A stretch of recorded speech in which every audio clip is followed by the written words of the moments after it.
And we are on the air and in the air and a part of the air. As long as we don't put on airs, then life is good, I suppose. How are you this morning, Barrett? Pretty good. I guess if they say you are what you eat, then maybe you are what you breathe, right?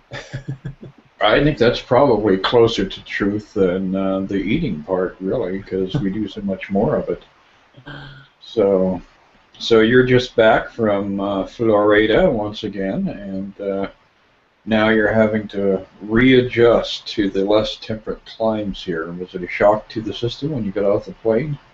Well, it was at least not snow on the ground. We've had about 4 or 5 inches since then. So I mean, I guess that's one thing about March in Chicago is you never know what you're going to get, and you just kind of need to take it day by day. So today's forecast is partly sunny, and I'm okay with that. The birds are out, they're chirping, and I think the trees are deciding whether they're moving towards spring or not, and I think it's inevitable they're going to get there. Yeah, that's one of the neat things about this whole journey that we're on here on the planet is even though things look dire in the moment, the reality is that there's always a progression from one stage of whatever is going on to another, and that's one of the few things that we can actually count on. The timing may not always be perfect, but it nonetheless is safe to assume that spring will follow winter every year. Yeah. So, interestingly enough, I've had a couple of dialogues with different people showing up with that glint of hysteria in their eye, and they're talking about all of the issues going on in the Middle East once again, and our relationship with Russia, and evidently there's a whole circle of people out there who are completely committed to the belief that this coming summer is going to be the beginnings of another era of death, destruction, and another Holocaust is looming on the horizon. And when they show up with these observations and all of the evidence they've collected to present to people, showing us how it's inevitable that this chaos is going to overwhelm us and we're going to fall into ruin and despair. Um, I generally try to calm the situation as much as I can, but I never really get involved in trying to counter their arguments because it seems like that's a futile um, path to take. But what do you have to say about the that inclination that we as individuals have here on the small planet to contemplate doom and to see the worst possible outcome to every event that comes down the trail at us? Well, I guess it feels in my mind like it's just a reflection of our inner fear. We all have this fear of being nothing or being, annihilated or being, seen to be a fraud, or we've all got that inside of us, and I think it's a lot easier to see it as being caused by something else. Um, Now, it's not true that any of that's real. The truth is light, the truth is love, the truth is happiness, but we've got this false idea in us that somehow we have been the one that snuffed out the light. We're the one that doomed the oneness. Um, so I think the guilt over this is enormous. This is the unconscious guilt that ultimately we're all trying to heal. But because it's so big inside of us, we've got to have something outside for us to pin it on. And that's the dynamic of projection. We're projecting all of our fears, all of our guilt onto the world around us. So if there's some cabal of, people who are trying to take over the world or, do us all in, then we're putting the guilt on someone else, even if it's a really scary phenomena, even if we're basically quaking in our boots over this. Um, at least it's someone else who's responsible. And the process of beginning to undo this dynamic is how we come to realize that we're never at the effect of the world around us, that it's only ever our choice to give our peace away, which leads to the other side of that equation, that even in some extreme circumstances, such as the Holocaust or other genocides, there have been people who have been able to stay in that calm, quiet center. And their stories are kind of amazing. But we can look towards those people as models for when it seems like everything's going bad around us, of how we can carry our light forward even as the darkness seems to be happening. Exactly, and this kind of feeds into what we were planning on talking about, over the last week or so here, is looking at the characteristics of God's teachers. What are the characteristics of God's teachers? And the first characteristic that comes up, interestingly enough, is trust.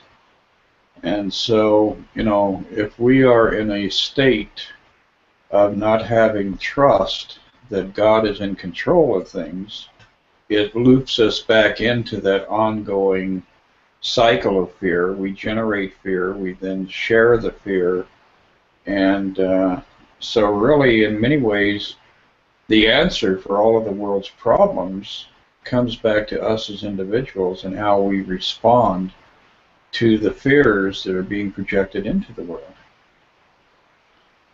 Yeah, it's one big mind game, and it really seems to be being done to us. Really seem to be the effect of the world, and that's really woven into this self-identity that we have as an individual, as a weak, helpless body. Not that these things are actually the truth, but they seem to be the truth. It really seems like this body is what I am. But as we know from studying the Course, that it's really just an idea. The separation thought leads into all these false ideas, and it makes all this seem to be the truth. So there's a line somewhere in the text, I think, that we need to question, every value that we hold. Well, it seems like a tall order because we hold a lot of values. We put a lot of value in things that don't actually have value.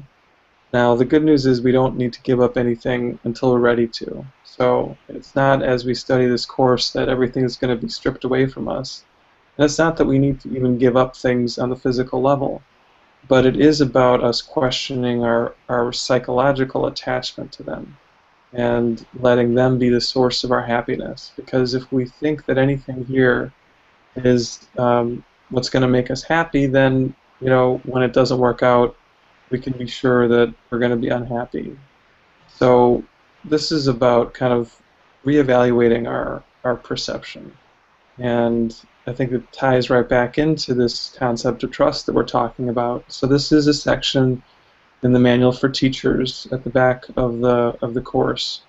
And it's in number 4. It says, what are the characteristics of God's teachers? So over the next several months, we're going to be talking about the 10 different characteristics of God's teachers. And they all inform this attitude that we want to develop. I remember when I was in Taekwondo, when I was a kid, there was like the 5, principles of Taekwondo. And I don't know if I remember all of them, but this section kind of reminds me of that. It's like, okay, these are principles that we're going to want to adopt in our life. And, I keep thinking about this Taekwondo. I think it was honesty, integrity. One of them was, it was a big word that made me think of the abominable snowman. So I don't remember all of them.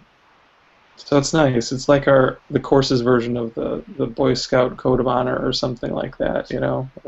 What is it that we want to develop in ourselves in order to be students of the course? So I think it's a good one. Trust is not easy, but it's a good one to start out with. Well, it definitely is, and one of the things that happens with these cycles where there's a saber rattling and people attacking people and people blowing people up is that we have a tendency to believe that chaos rules the world. But when we go back and look at this first section on trust, it's quite interesting because that is kind of turned around and given a different format. It says the teachers of God have trust in the world because they have learned it is not governed by the laws the world make up. It is governed by a power that is in them, but not of them. It is this power that keeps all things safe. It is through this power that the teachers of God look upon a forgiven world. And basically what we're seeing here is perception will come along and try to convince us that God is not even present here, and that everything is a downward spiral. But in reality, every dire situation that we encounter, we come out on the other end, and there is always a period of redemption, and that's riddled throughout history.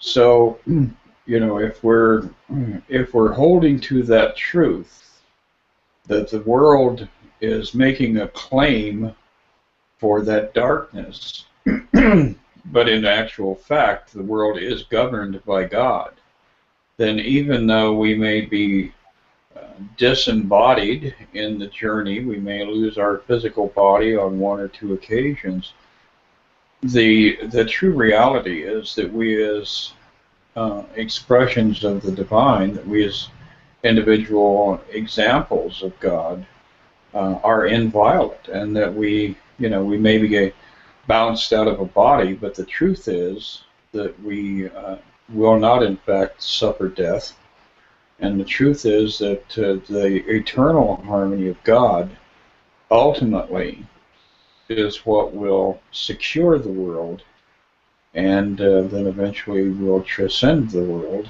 so that this whole silly game would just kind of go away and no longer tempt us to get involved. So I think that's really the core essence of developing trust, is that you have to look at the illusion, no matter how horrific it appears, and dismiss it. And but not by dismissing it through avoidance, or dismissing it through, climbing into the turtle position and crawling into your shell. I think you have to become proactive, and you have to actively respond to each incident that comes along with a profound desire to see the healing occur, and with that, within that process, to extend forgiveness to all the parties involved for the appearance of disharmony, the appearance of disorder and death and destruction. So it really does look back into that idea of becoming proactive, but not by joining groups and marching and making signs and, joining armies and attacking other people. The whole process has to be worked out within the individual in that act of forgiveness and release, and learning how to see the opponent in their true identity as the Christ in expression right around us. Yeah. Yeah, I had the same experience this morning a bit. I was online, and there's different news stories, and right now one of the big news stories is about this plane that just crashed in France. And it's just coming to light that it seems like one of the pilots intentionally crashed the plane. Um, so as I was hearing the news of that, I noticed myself initially going into uh, attack mode, seeing him as this horrible man or like some defective, kind of person. Um, and then I had to take that step back to say, okay, this is an opportunity for my healing. Um, how can I see this with eyes of compassion and instead of eyes of hate or separation? And it helped me to kind of realize that, things are not always what they seem. Obviously, for anyone affected by this tragedy, it's appropriate to be compassionate and kind. Um, but when those of us are ready to look at it and see that there's just a temptation in the tragedy for us to identify as a body again and to believe that this world is our real home. But we can also use it as a recognition that this world could not be our home, that a loving God wouldn't have anything to do with this, and that where we really are is already in heaven, and that no one is excluded from that place. So just remembering some of these ideas helped me to take a step back from that accusatory perspective. And the benefit for me of that is peace. I felt more peaceful pretty much right away, and as I'm talking about it, I can feel that sense of peace as well. So I think that's just one example, of how we can look at the world and the problems and, kind of make that mental shift, because forgiveness is always a mental process. It doesn't mean that you need to go up to someone and say, I'm forgiving you. In fact, that's often probably not the very kind thing to do. Kind of trying to make ourselves the better person for, taking this holy route. It's always about some sort of change of mental perspective, and how when we make that change, we come to a greater sense of the truth that we are. Yeah, that's very, very true. And I think one of the things that we also have to look at is a natural inclination to see the worst possible scenario first. And then when we start to step back and ask the Holy Spirit to give us a true interpretation, that it shifts things around so that, you see them from a variety of different angles, and most of them are taking a much more benign direction. I know that one of the things that I heard about the crash in Switzerland with the Air France plane was some speculation that perhaps the person who was behind the wheel had suffered a coronary arrest, had had a heart attack and passed out and took the plane down.